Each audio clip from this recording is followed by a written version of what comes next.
ازا میخواهم شخصا از نام خودم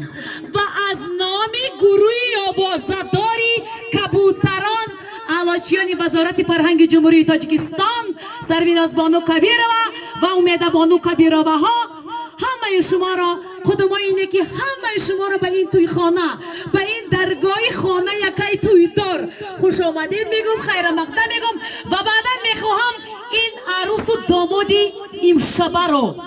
با این روزی خورسندیشون، با این روزی خوشبختیشون، با این روزی که اولین مرتبه به حیات مستقلانه خیش استوارانه قدم نهند، هرچی آنها را صمیمانه تبریک گفته با آنها پیش از همه عمر دراز، تنی صحت، خوشبختی، خانه آبادی، سربلندی و تمام خوشی های زندگی را، یعنی دادری جان چی خوشی و خرسندی، یعنی چی خوشبختی که در این عالم در این دنیا وجود دارد بگذار نثارتان گردد و بهرتان دادری جان و همین کلین مهربان از زبان شاعران بزرگمان چنین گفتنیم: الها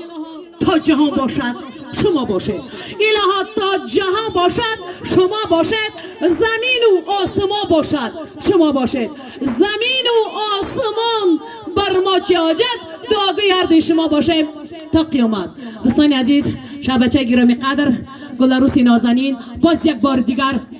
هر دوی شما را با این روزی خوشبختی و خرسندی تبریک و تهنیت گفته و شما تمام خوشبختی ها را تمنا داریم. و دوستان عزیز، مردم انمین سربلند و شرفمند و سرفرازی ناحیه خراسان، قدم های اینه که هر یک کدام شما را خوش آمدید میگم، نوری دیده و تاجی سر میگم، خوش آمدید میگم و گروهی نگفتن امانت از نام انمین تمام اهل هنرمندانی که در همینجا حضور دارند و این لحظه آماده خدمت شما هستند خوش آمدند و سرودای بهترینی ما برای همه شماست، به خاطر شماست، همه کس شادی و خرسندی میکنیم و میرقصیم و میبازیم. خوش آمدند، مرحمت. سرودای ما برای همه شما.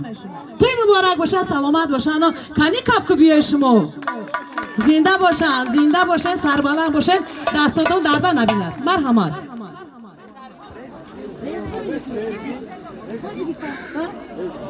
Rest